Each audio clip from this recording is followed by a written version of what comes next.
Olá pessoal, vamos agora começar a nossa aula prática aqui dentro do PGD, do Programa Gerador de Declaração do Imposto de Renda Pessoa Física. Iremos usar aqui a versão 2018, referente ao ano calendário 2017.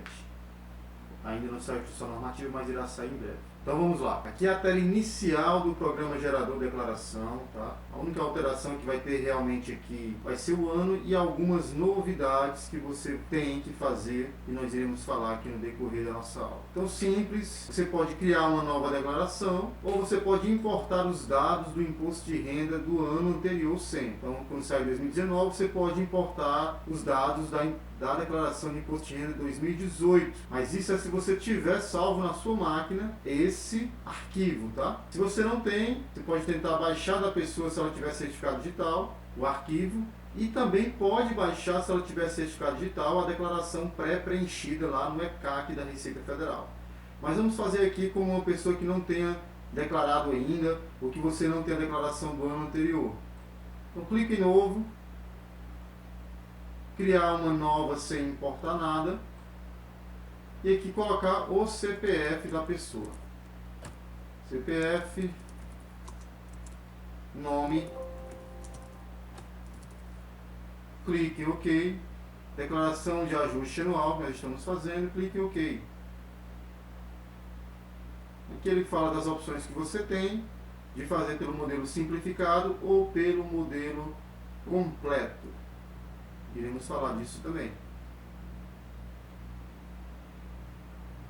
Desde 2017 o programa está mais interativo, ele já coloca aqui nas telas as principais fichas e mais usadas e a que nós iremos utilizar. A primeira tela é que você vai encontrar também todas essas abas aqui do lado, de tudo que pode ser preenchido e declarado no imposto de renda. Primeira aba, identificação do contribuinte. Vou dizer se é uma declaração original ou se é uma retificadora. Se é a original, a primeira do ano, clico aqui. Tem a opção de colocar o número do recibo do anterior aqui. Se eu já tiver importado a anterior, ele já traz automaticamente. Então, dados básicos necessários: nome, data de nascimento,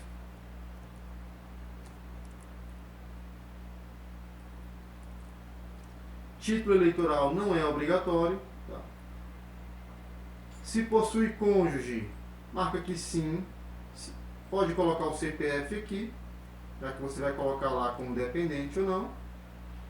E aqui no endereço. Geralmente, quando a pessoa vai declarar pela primeira vez, aqui é a primeira dica, para não dar logo esse erro com você, geralmente a pessoa está com um cadastro de CPF diferente na Receita Federal.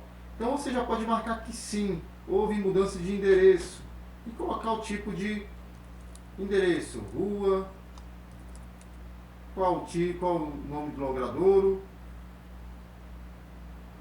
rua Teoria, número 50 mil, colocar 5 mil, complemento, bairro, a UF e o município.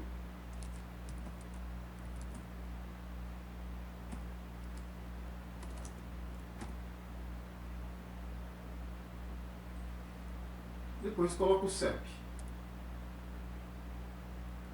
Coloca o CEP aqui. Qualquer coisa você tem a opção de consultar o CEP. Coloca um telefone.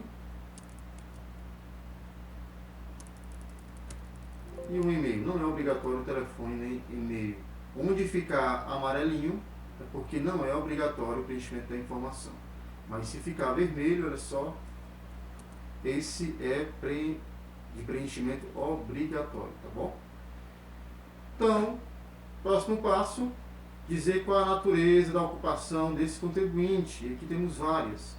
É empregado do setor privado, instituições financeiras públicas ou privadas.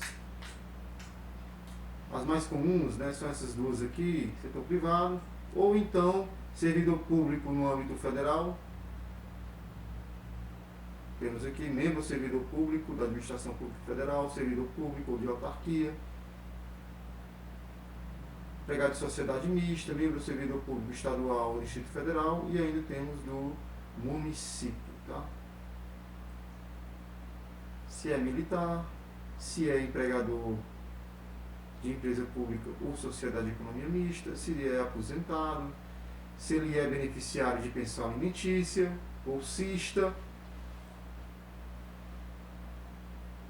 também se é um microempreendedor individual, também tem que fazer a declaração de imposto de renda, tá? São as mais comuns, e o proprietário de empresa, o firma individual. Vamos colocar aqui que o cidadão é empregado do setor privado, que acontece muito. Vou dizer em qual área ele atua no setor privado. Vamos lá, ele é um dirigente, ele é um gerente, ele é um técnico. Qual o trabalho dele lá? Ele é um vendedor, prestador de serviço, setor primário. Então vamos dizer que ele é um... Vou procurar aqui. Se não tiver, se não encontrar, coloca que é outros, né? Mas é mais fácil colocar isso. Vamos dizer que ele é um vendedor dos bons. Coloquei a natureza de ocupação, qual a ocupação principal do contribuinte. Onde que eu posso encontrar isso, querido? Você vai encontrar isso e muito mais no grande bizu que eu vou passar agora para você fazer qualquer declaração de imposto de renda, chamado de informe de rendimentos. Isso daqui é o esqueleto de qualquer declaração de imposto de renda. Todo trabalhador, seja privado, seja público, tem direito a receber o seu informe de rendimentos até o dia 28 de fevereiro, que é quando as empresas têm um período para transmitir essas informações. Nesse informe de rendimentos vai ter tudo que você precisa para fazer a declaração de imposto de renda de maneira correta e sem complicação. Então vai ter o CNPJ da empresa, que a pessoa trabalha, o nome, o endereço, vai ter o ano base que você está fazendo o ano de 2018, qual é o CPF do contribuinte, qual é o nome dele e qual é a natureza dos rendimentos que ele está recebendo. Então ele é um funcionário, um trabalhador assalariado de uma empresa privada. Aqui vai ter todas as informações que você necessita. Voltando para a declaração de imposto de renda, vamos para a segunda aba aqui, dependentes. Já falamos o que são os dependentes. Cliquei em dependentes, vai surgir uma nova tela. Quero colocar um dependente, coloco um novo. Aqui vou escolher qual tipo de dependente ele vai ser. É o companheiro ou companheira, seguindo aquelas regras, que eu tenha filho, já vivo mais de 5 anos, ou é meu cônjuge. É filho ou enteado de até 21 anos, filho ou enteado até 24 anos que está estudando, ensino superior, escola de segundo grau, filho ou enteado em qualquer idade, né, quando incapacitado mental ou fisicamente, e tem todas aquelas opções que nós falamos na última aula. Vamos colocar aqui o companheiro ou companheira, você irá digitar o CPF, data de nascimento, e colocar o nome, caso esposa. Como nós falamos, por dependente existe uma dedução. A dedução é de R$ 2.275,08. Caso eu queira colocar mais outro dependente, clico em novo. Caso eu queira colocar mais outro dependente, eu vou clicar em novo. Colocar o tipo de dependente. Se quiser colocar um filho, coloca o CPF, coloca a data de nascimento e o nome. A grande mudança para esse ano. Todo filho, independentemente da idade, qualquer dependente, independentemente da idade, tem que constar o CPF. Ano passado, a declaração de 2018, referente a 2017, eram obrigatórios acima de 12 anos. Esse ano é obrigatório a partir de 0 ano, então não tem mais idade para ser dependente, para ter CPF.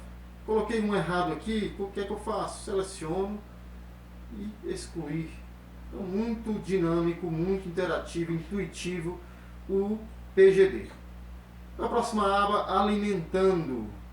Nós falamos da diferença de alimentando e de dependente. Dependentes são aqueles que dependem financeiramente, estão sob a minha tutela, a minha guarda judicial.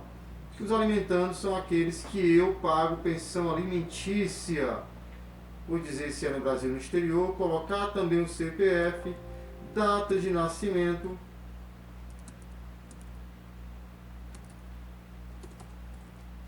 e o nome do alimentando. Coloco o alimentando, coloco os dados, nome do alimentando, filho do primeiro casamento, se eu estou pagando pensão, deve ter advindo de algum relacionamento, que aqui pode ser o homem, pode ser a mulher, pode ser o filho. Coloco OK, está cadastrado o alimentando. Se eu tenho alimentando é porque eu teria uma despesa com pensão alimentícia. Jamais coloque dependente e alimentando a mesma pessoa, porque você vai cair em malha fina com certeza. Ou é dependente ou é alimentando. Existem casos de pais que se separam, aí foge a regra, separam dentro do ano calendário, o pai utilizava o filho como dependente, separou na metade do ano, e a mãe agora resolveu utilizar como dependente. Nesse caso ainda é possível, mas mesmo assim ele vai cair em malha fina e tem que explicar. Vamos para a quarta aba e uma das mais importantes, que é onde eu vou colocar os rendimentos recebidos de pessoa jurídica, tanto por mim como por meus dependentes. Então, primeiro, titular. Então, nós vimos lá no informe de rendimentos que o cidadão trabalha para essa empresa chamada Teoria da Prática. Empresa muito boa, tá? Paga tudo em dia. Então, sabemos aqui o seu CNPJ, o nome e o valor que foi pago, e os valores. Então, coloquemos aqui o CNPJ,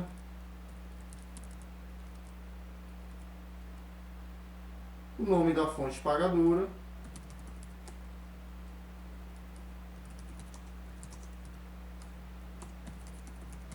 e vamos agora saber quanto que ele recebeu. Vamos olhar para o informe de rendimentos. Ele recebeu de salários, inclusive férias, R$30 mil, contribuiu no seu INSS, a sua previdência, R$3.300, paga uma pensão alimentícia, um total de R$6.000 ao ano, então R$500 ao mês, e teve um imposto de renda retido na fonte de R$ 508,43. Vamos preencher essas informações.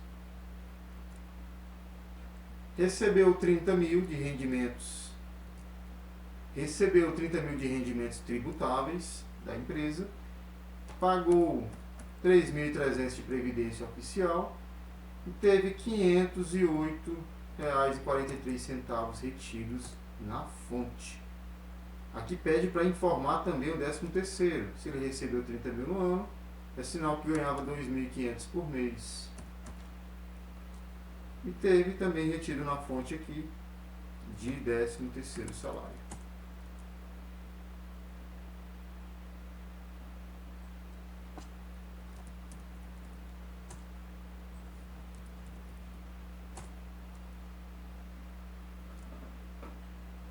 Se ele tiver outra fonte de renda de pessoa jurídica, também vai colocar aqui um novo, dizer de quem foi essa renda.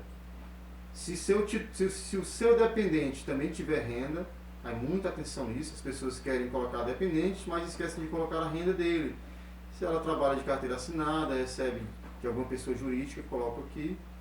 Se a esposa recebe, coloca do mesmo jeito, os mesmos dados, igualmente CNPJ, nome, os rendimentos, a previdência, o que foi retido.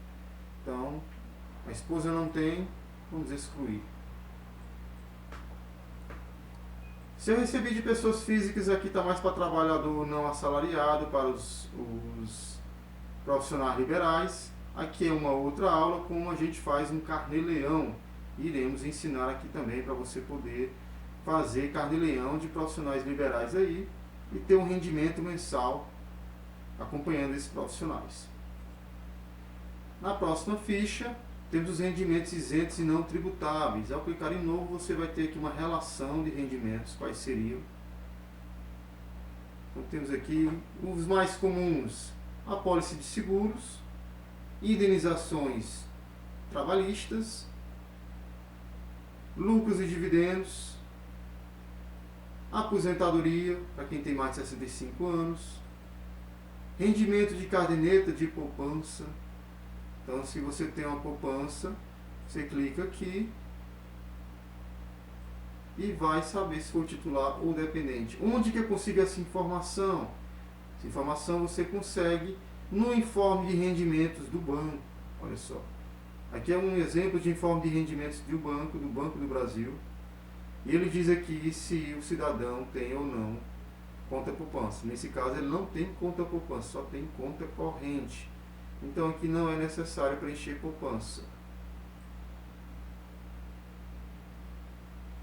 Mas se fosse, colocaria CNPJ, nome do banco e o valor do rendimento da caderneta de poupança, porque ela é isenta.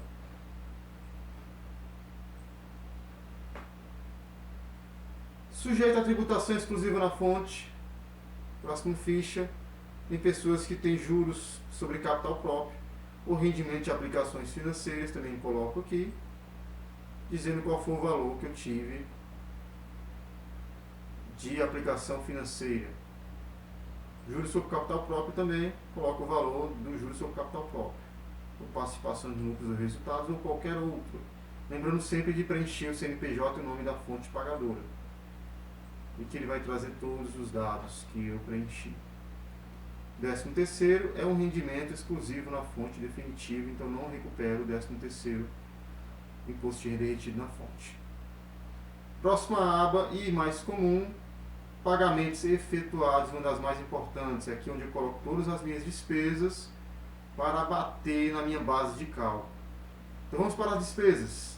Instrução no Brasil, posso abater R$ 3.561,50 por dependente ou por pessoa. Então eu como titular, vou marcar como titular, eu estudei na faculdade, esse semestre fiz uma pós-graduação, consequentemente, na Faculdade de Teoria da Prática, paguei lá R$ 5.000. Posso até colocar R$ 5.000, mas automaticamente o sistema entende que eu não posso abater. Então, o correto é você colocar aqui o limite R$ 3.561,50 e colocar aqui a parte que não é dedutível o valor reembolsável. Posso colocar aqui. Se meu dependente também teve, coloco a mesma despesa para ele, dizendo se ele teve despesa de construção. Se meu alimentando também esteve, posso colocar para ele. Só que ele deve ser bem claro aqui, olha só. Só posso colocar isso daqui, despesa de construção, médicas, no alimentando, se estiver explícito lá na decisão judicial, ou no acordo homologado, ou na escritura pública, que as despesas com instrução, médicas ou alimentação serão também colocadas na pensão alimentícia, tá? Muita gente erra sobre isso, pessoal. Então, se não tem, não coloca. Então, pessoal, aqui são as despesas, podem ser colocadas no imposto de renda, na declaração de imposto de renda, e as dedutíveis vão até aqui, contribuição patronal paga à Previdência Social pelo empregador doméstico, tá? Então, vamos colocar aqui mais uma despesa de médicos no Brasil. Então, foi o titular, vamos dizer que foi o dependente que teve uma despesa, e eu vou colocar quem foi o dependente, marco sempre, né? Então, muito intuitivo, coloco o CPF do profissional. É aqui onde há os cruzamentos dos recibos dos médicos com que as pessoas informam. Por isso que chegando no final do ano, muita gente está pedindo os recibos aí das consultas que fez, né, dos exames, e o certo é pedir no momento exato que fez a consulta. Aqui coloca o nome, coloca o valor que foi pago, e que tudo você pode colocar que vai ser dedutível, tá?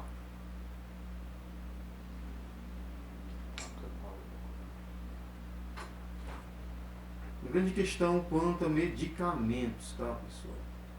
Você vê que nem tem essa aba aqui de medicamentos. E tem pessoas que colocam medicamentos aqui sem poder. Medicamentos, eles devem estar dentro da nota fiscal da clínica. Então aí você pode colocar aqui dentro da clínica sem nenhum problema. Plano de saúde, posso colocar também o plano de saúde. Peço à operadora do plano de saúde o informe de rendimentos, ele vai informar quanto por cada CPF foi pago. E aí é importante que você declare exatamente por CPF que a operadora de plano de saúde informou. Tá? Também irei colocar aqui a pensão judicial, já que nós temos um alimentando, tem uma pensão judicial que está aqui, ó, filho do primeiro casamento. Ele já puxa o CPF, paguei 6.000 dentro do ano de pensão alimentícia, coloco OK. E aí, todas as minhas despesas que eu tenho nessa declaração de imposto de renda já estão colocadas. Vê que não é tão difícil. Posso colocar também aqui, muito importante, se eu tiver um empregado doméstico, posso colocar aqui o INSS pago desse empregado doméstico, a contribuição à Previdência, que eu pago em cima dele, não a parte que cabe a ele, não que eu retenho dele. Aquilo que eu, como empregador doméstico, pago em cima dele. Tá? Aqui eu coloco o CPF do empregado doméstico e aqui preciso do NIT, tá, pessoal? Número de identificação do trabalhador, né, o seu PIS, coloco aqui, coloco o nome do empregado doméstico e está limitado esse ano até R$ 1.200,32. Então, se eu tiver, tudo que eu tiver disso pago ao doméstico, eu posso abater. E o bom aqui, você vai informar para o seu cliente, para o contribuinte, que ele pode abater isso aqui diretamente do imposto a pagar. Se ele tinha imposto a pagar, ele vai conseguir abater isso daqui, tá? Clico OK, as despesas foram colocadas. Se eu fiz alguma doação durante o ano, posso colocar aqui também para quem foi. Aí saiu procurando onde foi, para quem foi. Coloco o valor, coloco o CNPJ. E os bens e direitos, muito importante aqui. Esse ano vai ser obrigatório que eu coloque todos os dados dos meus imóveis e automóveis, das minhas contas correntes, da minha poupança, das minhas previdências que eu pago. Tenho que colocar o CNPJ, tudo que for. Então, se você tem um imóvel, prédio residencial, você tem que colocar a inscrição no IPTU, colocar quando você adquiriu aquele imóvel, discriminar aqui um imóvel,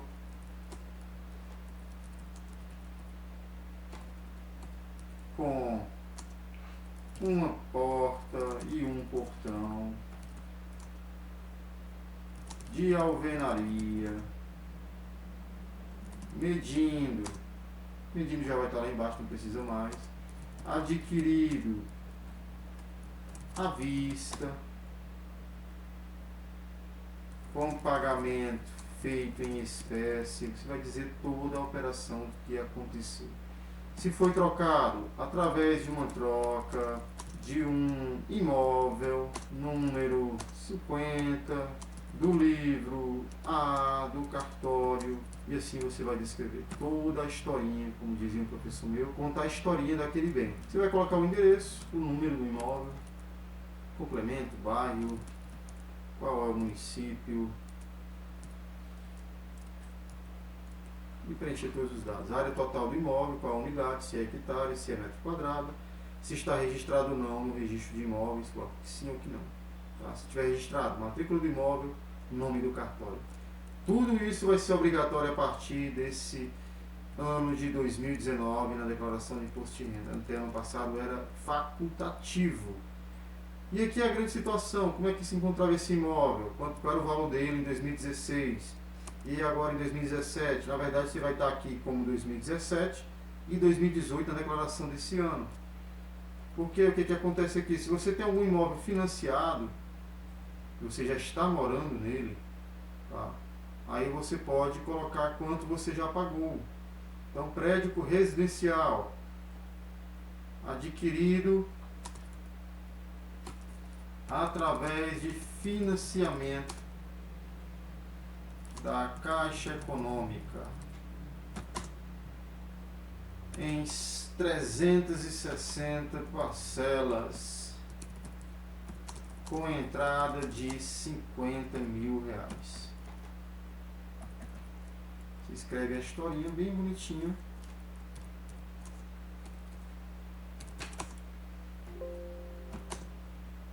E aqui você vai descrever. Você deu entrada de 50 mil reais, então você deu entrada de 50 mil reais no ano anterior, supondo 2016. Em 2017 você pagou mais 12 parcelas de R$ 1.000. Olha só. A tabela da Caixa Econômica é a tabela saque, ele vai reduzindo geralmente, tá? Então você deu entrada de 50 mil reais, era o valor que você tinha pago no ano anterior, e nesse ano, no ano da declaração, você pagou mais 12 mil reais. Então quanto é que eu vou ter no final? 50 mais 12 mil, então eu já tenho pago 62 mil reais desse meu imóvel. Assim que eu tenho que colocar, como fosse um balanço patrimonial, o que eu tinha mais o que eu adquiri. Mesmo jeito, um veículo, tá? Vai colocar da mesma maneira esse veículo, todos esses dados, se foi financiado, colocar o Renavan, que agora está sendo obrigatório, vê que ele já consulta, já vê que o Renavan está errado, discriminar um automóvel adquirido à vista ou a prazo, ou financiado em 60 meses, com entrada de 10 mil reais e parcelas iguais de 500 reais. Então em 2016 eu tinha pago, supor, 10 mil reais a entrada, e agora eu paguei mais 12 parcelas de 500 reais, que totalizam 16 mil. Então eu já tenho pago desse veículo 16 mil reais. A situação dele no ano da minha declaração. Muito importante analisar esse fato. Vamos dizer que você tenha comprado um terreno, perto de PTU, se for dentro do território urbano, se não vai ser imóvel rural, vai te pedir o INCRA aqui, né? A gente conhece por INCRA. Então, se você comprou um terreno, vai discriminar do mesmo jeito, um terreno, entre as ruas, tal e tal, colocar todo o endereço desse terreno, quantos metros ele mede, 8. E nesse terreno você não tinha ele em 2016, só passou a ter no ano da declaração. Você comprou esse terreno, 20 mil reais. Muito importante destacar isso daqui. Você tinha 60 mil reais no ano anterior e passou a ter 98 mil nesse ano. Você teve uma evolução patrimonial de 38 mil. Será que seus rendimentos vão suportar essa variação patrimonial? Ele só ganhou 30 e está tendo uma evolução de 38. Isso daí com certeza vai dar uma bronca para ele, vai cair em malha fina. Mas o que é que ele pode ter tido? Então ele pode ter pego um empréstimo bancário. Não devia nada em 2016, pegou um empréstimo bancário de 50 mil reais. E não tinha pago nada nesse ano de 2017 ainda. Então eu consigo suportar a minha evolução patrimonial aqui, tá? Outra coisa, pessoal, aqui é o pulo do gato, né? O próprio sistema te indica qual é o melhor modelo de declaração. A dedução legal ou a dedução simplificada. A legal, eu vou ter que demonstrar toda essa documentação de todas as minhas despesas. Tenho que guardar tudo bem bonitinho. Um desconto simplificado, eu também tenho que colocar essas despesas. Deveria colocar sim, mas você não será fiscalizado de prontidão. Na declaração modelo completo é mais provável. E que qual está sendo melhor? Restituir por qual? Pela dedução legal. Não estou pagando nada pela dedução legal, estou recuperando todo o meu imposto a restituir. Tá? Depois disso eu verifico as minhas pendências, no caso que nós temos muita, porque os dados são fictícios, então se tiver de vermelho é pendência, se tiver de amarelo ele passa. Depois disso, gravamos a declaração de imposto de renda. Você pode dar uma conferida resumida aqui, ó. Toda a declaração, o resumo da declaração, ver quais foram os rendimentos, quais foram as despesas pagas, como foi feito o cálculo do imposto, qual foi a base de cálculo utilizada, qual foi o valor a pagar, se teria ou não. E aqui, se você tem imposto a restituir, você vai colocar no banco, colocar a agência sem dígitos, qual a conta e o dígito da conta. Depois disso, é só entregar a declaração. Ele vai estar marcando qual o modelo. qual é a conta que eu vou utilizar para a restituição.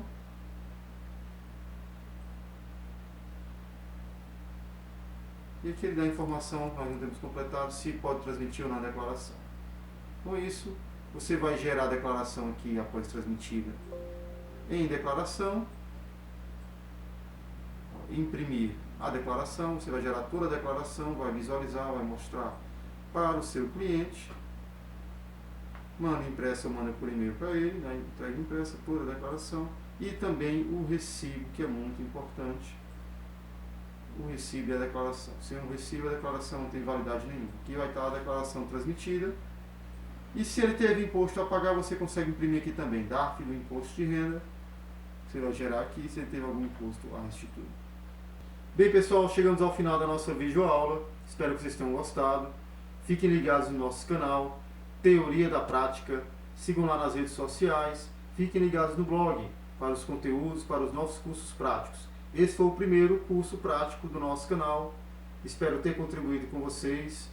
E fiquem ligados, teremos mais cursos práticos sobre imposto de renda pessoa física, com operações mais complexas, ações na Bolsa de Valores, também sobre o Carnê-Leão, para que você possa fazer mensalmente o acompanhamento de profissionais liberais, médicos e demais. E assim você tem uma renda extra aí como estudante, também como profissional. Fiquem com Deus, abraço. Sou o professor Quirino, contador com quem vocês podem contar. Até a próxima.